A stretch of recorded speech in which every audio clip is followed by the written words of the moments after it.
Have you ever bought something that you end up asking yourself, why did I buy this in the first place? So it wasn't you at that point. It was you being emotional about everything and you started spending money about it. If you are unable to manage your emotions will manage your money. The fact that you have the skill, the fact that you are unique does not mean you're valuable. Now, let me explain better. So school always tells you, if you look for a good job, you are fine, but that's wrong. Income will make you look good. The salary you are earning will make you look good, but cash flow will keep you alive. Cash flow is what will determine if you save money, if you invest money tomorrow. So in anything you're trying to do, make sure you limit outflow. Outflow is the... We would love to know, from your wealth of experience, what are the 6 money rules you truly believe that we are not being taught in the 4 walls of school? Okay, first and foremost, I think I made a list of so many things that I'd like to highlight. Funny enough, I was on another live some days back and the same questions were asked. So I told myself, okay, it's almost the same thing. So there's a reason why these questions are coming around. Someone needs to get liberated. So first things first, what is SAPA? SAPA is severe absence of purchasing ability, right? So is SAPA a choice? It depends on the context. For example, SAPA is you being broke. Now, there are decisions you can make, very good decisions you can make that can leave you broke, but they are good decisions. And there are decisions you would make and you regret why you made those decisions to end broke. So that's why I said being broke is not really a good or bad thing. It depends on the context. But what I tell everyone to avoid critically is being poor. Now, people see poverty, the absence of financial resources or liquidity, right? That's one side. Poverty is actually the absence of financial resources and also the absence of intelligence that guarantees productivity. See, in essence, you're not poor because of where you come from. You're poor because nothing is coming out from you. So because you're not productive, that is why you are poor. Now, there are many people that are productive but are not rich. You're in a system or in a situation called lack. It means that money is going to come out later, but not immediately. So at that point, you're broke and it's not a bad choice. So imagine me taking all the money I have to learn, to write an exam, to learn skills, to acquire more knowledge to become better. I may end up being broke, but have I invested somewhere? Yes, I've invested in things that will give me return on whatever I have spent on. That is one. Now, secondly, I have money. Next thing I'm doing is I'm partying and clubbing. I'm dashing out money. I'm spending like a hooligan and all of that. Have I invested the money? No. I have made someone else richer at the expense of my own pocket, and I end up broke. So you see that being broke has two sides. It depends on the context. Now let's talk about the things they don't teach us in school about money. So first things first, you cannot operate beyond the level of knowledge that you've acquired. So you won't really blame your lecturers because it is what they know that they can give you. They can't give you what they don't know. Sure. So first thing first, what they tell you about money in school is that they always tell you focus on the income, but I will tell you focus on cash flow. Why? You can earn a millionaire every month and you still...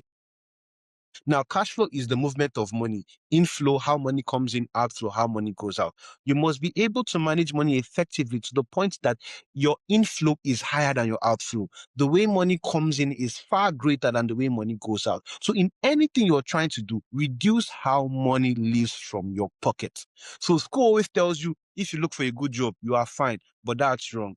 Income will make you look good. The salary you're earning will make you look good, but cash flow will keep you alive. Cash flow is what will determine if you save money, if you invest money tomorrow. So in anything you're trying to do, make sure you limit outflow. Outflow is the part of cash flow that says money is going out. Number two, SIBA, they tell you that money is all about maths, it's all about numbers, but it is far more from it. Money has to deal with emotions. That's the gospel truth. Have you noticed that when you see someone in a hospital, you're moved to want to spend money to make sure that person is all right? I don't know if you get me. That is an emotion. That is an emotion. It's a bad thing, but that is emotion talking. But the question is, if you see someone else that is not related to you in that situation, would you want to spend? You might be like, and he lets his people come and take care of him or something like that. So you see, even when you're in love with someone many days away, you see people are gearing to want to buy gifts for their loved ones. I made a post the other day and I said, do these 3 financial analysis on whoever you're dating and see if they are worth a Valentine present or not. So you see people that, okay, I'm dating this person, I need to buy them gifts, I need to buy them an iPhone, I need to buy them chocolate. It's emotion. Now, there are some people that would go through maybe a phase and what they want to do is just spend money. They don't want to go shopping. They just want to buy because to make them feel good. Have you ever bought something that you end up asking yourself, why did I buy this in the first place? So it wasn't you at that point. It was you being emotional about everything and you started spending money about it. If you are unable to manage your emotions will manage your money. I kid you not. If you're unable to manage your emotions will manage your money. Or now what I want to talk about is debt, borrowing. You know how they always say borrowing is bad? Borrowing just like being broke depends on the context. I want to give an example. Dangote borrowed money to build a refinery as at 2023, thereabout. He borrowed about $5.5 billion for the refinery. As of 2024 or 2025, he had paid back 2.4 billion of that money back. And he was worth 28 billion. All of this is in dollars. So Dangote, our Aliko, was borrowing money. And yet, someone tell that debt is bad. Debt is a tool. It's like a gun. It depends on who is using it and who is pulling the trigger. Are you pulling the trigger to save your life? Or to defend yourself? Or are you pulling the trigger to kill someone?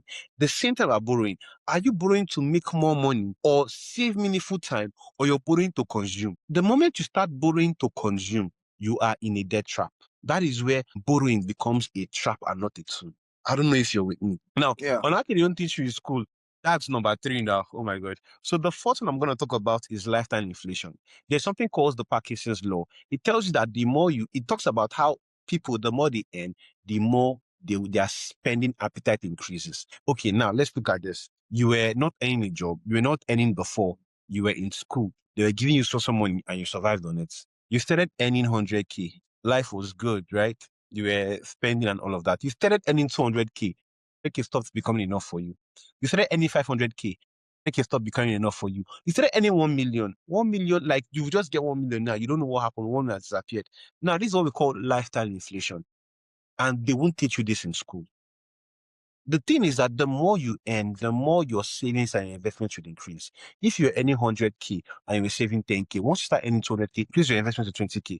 Don't leave that 10K. And that's a mistake many people make. You see someone earning 1 million naira and he's saving just 50K. It doesn't make sense. So where is the remaining 50K going to? Lifestyle inflation.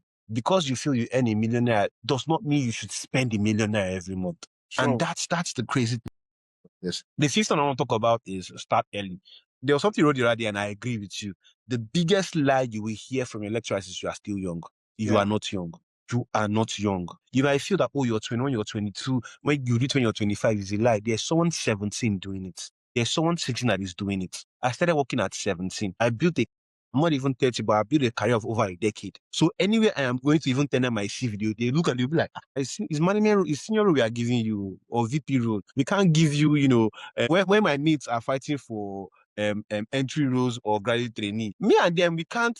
It's not the same because I've spent the better part of my teenage life and my early 20s building myself in a career professionally. I was in the field. I was working in the field. Not that I was studying. I was in the field. I was studying and I was getting certifications. So don't tell me you are too young. You're not too young to start it. You're not too young to start saving. You're not too young to start building an empire. You're not too young to start a business. This is the lie that we've always been told. You're too young is a lie. Start early. The best time to start was yesterday. The second best that is now. Every Nigerian student should know that you're in school for 3 reasons. The first reason is to acquire a degree. The second reason is to discover who you are. The third reason is to build a network. If you start doing all of this late, it will affect you later, whether you like it or not. That is why we have to do engineering one course or the other. And after they are done, maybe 4 years in school, 1 year ASU strike, 1 year NYSC, 1 year trying to, you spent maybe 6 years. You now come and discover that, you should have done or time. Can you just? So you're telling me that all the time, all the years you spent in school were just a waste because you could not discover yourself early in what you are doing. Start early. If it's discover yourself, discover yourself early so that the journey can be easier and faster. So one last word. I'm looking for the one I will give that would, be very good. Let me say this. You know how they always talk about value, and they'll tell you in everything you're doing, if you want to make money, give value. let me correct something. Value is the degree of usefulness that a person can give a society or give an institution or give to the next person, right? But here is a question that we all don't look at. The fact that you have a skill, the fact that you are unique does not mean you're valuable. Now, let me explain better.